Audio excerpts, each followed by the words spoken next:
আমি আবারও চলে এসেছি তোমাদের সাথে নতুন একটা মিনি ভ্লগ নিয়ে। ভিডিওটা অনেক কয়েকদিন আগের পুরনো ভিডিওটা এডিট করে পোস্ট করা আর হয়ে ওঠেনি। ভিডিওটা ছিল বিপাশার জন্মদিনের দিন, 13ই মের শ্যুট করা ভিডিও। আমরা সেই দিনকে আমাদের বাড়িতে বার্থডে সেলিব্রেট করার পর চলে গেছিলাম গ্রিন ভিউয়ে। তো বহরমপুরে গ্রিন ভিউটা বেশ কয়েকদিন আগেই ওপেন হয়েছে, আমাদের সেভাবে আর যাওয়া হয়ে ওঠেনি। সেদিনকাই ফার্স্ট গেছিলাম বিপাশার জন্মদিনের দিন। আর এখানে তোমাদের সাথে আমি মেনু কার্ডটা শেয়ার করে দিচ্ছি। আমি মেনু কার্ডটা তোমাদের সাথে খুব ভালোভাবে শেয়ার করে দিচ্ছি, তোমরা মেনু কার্ড দেখে বুঝে নিতে পারবা যে এখানে কী কী খাবার অ্যাভেলেবেল আছে আর কোন খাবারটার কীরকম প্রাইস।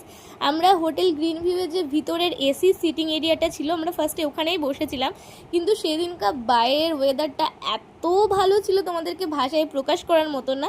সেই জন্য আমরা ভেতরের সিটিং এরিয়া থেকে বেরিয়ে বাইরের সিটিং এরিয়াটায় বসে রাত্রে ডিনারটা কমপ্লিট করেছিলাম। এখানে আমরা কী কী অর্ডার করেছিলাম সেটা চলো তোমাদের সাথে এক ঝলকে শেয়ার করে দিই। আমরা অর্ডার করেছিলাম chicken drums of heaven, masala kulcha, butter naan, চিকেনের আর একটা আইটেম অর্ডার করেছিলাম, ওটার নামটা আমি ভুলে গেছি। আর লাস্টে ছিল আম পান্না। বাড়ি আসার পথে অরুর আইসক্রিম খেতে খেতে বাড়ি চলে এসেছি।